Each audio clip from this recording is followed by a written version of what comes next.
Welcome to Key Insights. In February this year, two major earthquakes struck Turkey and Syria. The United Nations Satellite Center's Emergency Mapping Service was activated, provide satellite images for humanitarian assistance and post-earthquake reconstruction of the two countries. It's now my honor to welcome our guest, Dr. Einar Bjørgo, Director of the United Nations Satellite Center.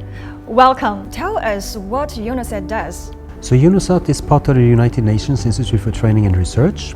We are based out of Geneva in Switzerland. What we're doing is that we use this technology in order to make sure that member states have access to the latest technology. In doing so, we do this in three stages. One is training and capacity development.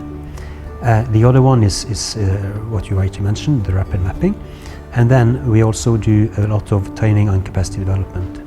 So how does UNOSAT get involved in humanitarian assistance when disasters and conflicts happen? Yes. So in that case, we often activate something called the International Space Charter, which we also did in this situation. China is a member. And we are able to then relatively fast get imagery over the affected areas. And then we download them over at our CERN office, making sure that the analysis is done as soon as possible. And then we try to see how this information can reach the end users as soon as possible. You know, Wuhan is a scientific research hub in China, and Wuhan University has the best remote sensing academic program in the world. And the university started to send interns to UNOSAT in 2020. So I want to know what kind of interns are UNOSAT looking for, and what qualities should they have? Yes, I mean, for the first, they should have really let's say a bachelor degree, and then what we also see is that when the students come, they should also make sure that they can really work together in a team. That is also very important, and I have to say all the Wuhan students have been doing a great job in this. And then of course also we have to match their academic efforts with the needs of UNOSAT. Actually, two students just came back to Wuhan last month from Switzerland, and they're Gong and Zhang Ruiyi. Do you know them? Yes, of course. Yeah, they've done a fantastic job at UNOSAT. I have to really commend them for this work. When we work in a multicultural environment, it's really important also to be, how should I say, patient, and also see with other people what you can do and really collaborate. So I think they've been doing great in this sense, and I'm very proud of them. Now it's time to bring in our two special guests, Gong and Zhang Ruiyi, postgraduates from Wuhan University. They began their internship last year in November and came back to Wuhan last month. So is it difficult to become an intern at the United Nations? Absolutely, it's not easy. Yes, of course difficult. It was indeed a very challenging process. You need to pass relevant exams to demonstrate your skills and knowledge. I assume there were many students competing for the internship, but you two stood out from them. So what were the professional requirements? Actually, when I graduated, I was the top student in our major at Wuhan University. I completed my undergraduate studies at Wuhan University. Later, I ranked second in the secured recommendations for graduate studies. What about language requirements, since you have to work in an English-speaking working environment? I remember that my score in the English college entrance examination was 145. I scored 147 in my English college entrance exam and 107 in TOEFL test. During my internship at UNOSAT, we had a group meeting every week with our supervisor based in London. In these meetings, we would report our work for the whole week, engage in detailed discussions, and plan for the next week. The entire process lasted for about an hour and had to be conducted all in English. That must not be easy. How does it feel to work in the UN? I just feel pretty free and comfortable during that time. Every morning at about 9 o'clock, when I ride my bike to the office in the sun, the first thing I do is to say hi and good morning to my colleagues. We greet each other, Also, at the end of the day, we say goodbye. Such greetings really give me a strong sense of belonging. I must have to say, I enjoyed every moment at UNOSAT. I feel like you are a part of the big family. So does the United Nations also offer free coffee and snacks? Actually, that's my favorite part. My colleagues came from many countries, France, England, Thailand, and so on. Can you imagine? There are many snacks in our office. It's like we take turns to bring the snack. Like tea brought our British colleague, the chocolate from our Swiss and Belgian colleagues, the croissants from our French colleague, and also the dates from the Middle East. It's so impressive for me. You made me hungry now. And what about your colleagues? Are they friendly? Sure, let me give you an example. I communicated with my supervisor Samir at UNOSAT. Apart from the online communications through Teams, sometimes he came directly to my position to discuss. One thing I must mention is that after the discussion, he would write down the notes by hand, by hand. Really warm and friendly behavior. From Wuhan University to the United Nations, you have faced new difficulties. So, Ruiyi, share with us some challenging moments at the UN. The most unforgettable experience during my internship was giving a presentation at an AI Open Lab technical workshop hosted by the European Organization for Nuclear Research. The conference venue was filled with top scholars and experts, many of whom were from prestigious universities like EPFL and ETH Zurich.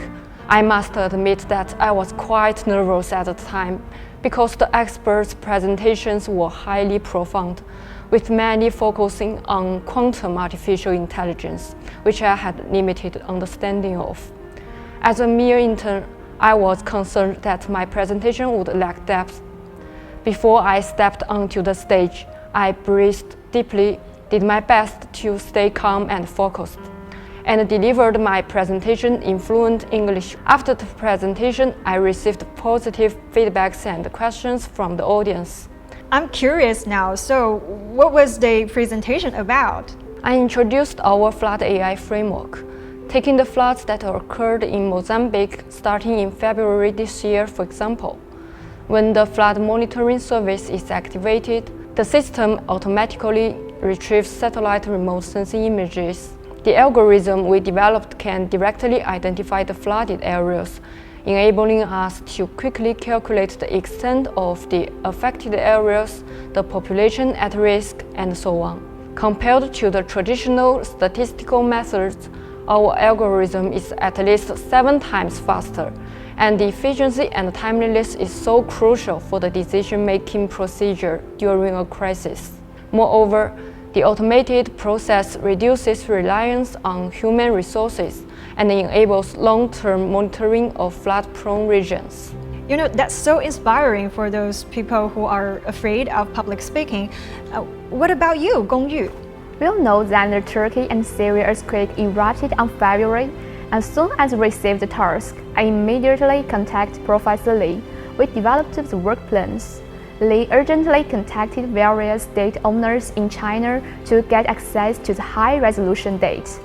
I was mainly responsible for processing and analyzing the nighttime light data and assessing the regional power loss after the earthquake. You can imagine there is a 7-hour time difference between Switzerland and China. I need to wake up at around 5 o'clock in the morning to meet Li and other guys in China online. You know, the rescue work is so important and urgent. I feel like we are in a race against the time. Fortunately, we have released 2 versions of the report and have been cited by the United Nations Office for the Coordination of Humanitarian Affairs, UNOSAT, and the United Nations High Commissioner for Refugees, UNHCR, to provide helpful assistance for earthquake. That's amazing, and you should be proud of yourself because your work helped a lot of people. Now, can you share us your most unforgettable moment at the United Nations? Yeah, that must be the farewell party when we were about to leave the United Nations. On the last day of our internship, I walked into the pantry and was pleasantly surprised to find the table filled with food and drinks. Soon after, all of my office mates gathered into the pantry, and suddenly the computer at the water dispenser made a high sound, and it startled us. It turned out that our remote colleagues joined the farewell party through a video call. We tasted the delicious food from all over the world and shared our growth and experiences during our time working together. I truly didn't expect them to organize such a farewell party for us. This event made me feel the warmth and care from the colleagues. I will cherish this beautiful memory forever and always remember this lovely group of people. Let me ask you a question. What impressions do those young people from Wuhan leave on you? First is just this academic excellence that they have, but also that they integrate very well with the team. They are nice people, which is important in a multicultural environment such as the United Nations. And also, of course, the academic background, they are very strong. What will the intern experience at the United Nations bring to those young people? From my side, I see really how they grow, and as we have heard about their experiences just now, they can really grow both as persons, I think, but also as scientists. China's scientific advancement can serve the world, like during the Turkey and the Syria earthquake. Professor Li Shi and his team from the Wuhan University made use of the numinous remote sensing technology to support the humanitarian assistance and post-earthquake reconstruction. Do you think scientific researchers need to care about the world? Of course they should. I think scientific researchers care a lot about the world.